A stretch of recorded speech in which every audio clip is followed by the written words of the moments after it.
మొదటి సినిమా ఎన్టీఆర్ గారు, అంజలి గారు అన్నారు.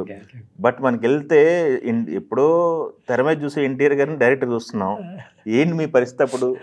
ఆన్ సెట్ మీ పొజిషన్ ఏంటి? జ్ఞాపకాలు ఉన్నాయి సంఘటనలు? అంతే కదా. ఎంచేతంటే నేను యాక్టర్ వాళ్ళు వచ్చాను, పైగా ఆయన యాక్ట్ చేస్తున్నాడు, ఇలా చేస్తున్నాడు, అలా చేస్తున్నాడని నోరు ఇప్పడానికి లేదు. ఏం మాట్లాడేది ఏం తప్పు అవుతుందో పెద్దవాళ్ళు వాళ్ళందరూ. కొత్త నేను అని చెప్పి అసలు యాక్టింగ్ ఆయన చేయడం పద్ధతులు ఇవన్నీ బాగా అబ్జర్వ్ చేశాను.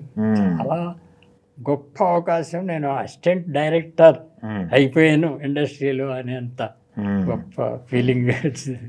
ఓకే, అది చాలా ఫెచ్ చేసిందండి.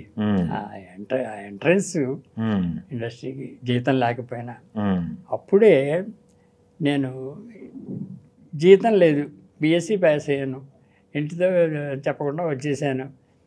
ఏం చేయాలి, ఇంటి దగ్గర డబ్బు పంపించండి, నాకు ఇక్కడ జీతం లేదంటే తిడతారు. చాలా ఇరుక్సమ్ పొజిషన్లో ఉండిపోయా. ఏం చేయాలి ఎట్లా మరి అని ఆలోచించి, మనం చదువుకున్నాం కాబట్టి పిల్లలకి ట్యూషన్లు చదువుదాం. ట్యూషన్లు చెబితే ఇన్కమ్ వస్తుంది చాలది. అప్పట్లో పెద్ద హోటల్లో పోయినానికి దానికి రూమ్కి అప్పట్లో అంత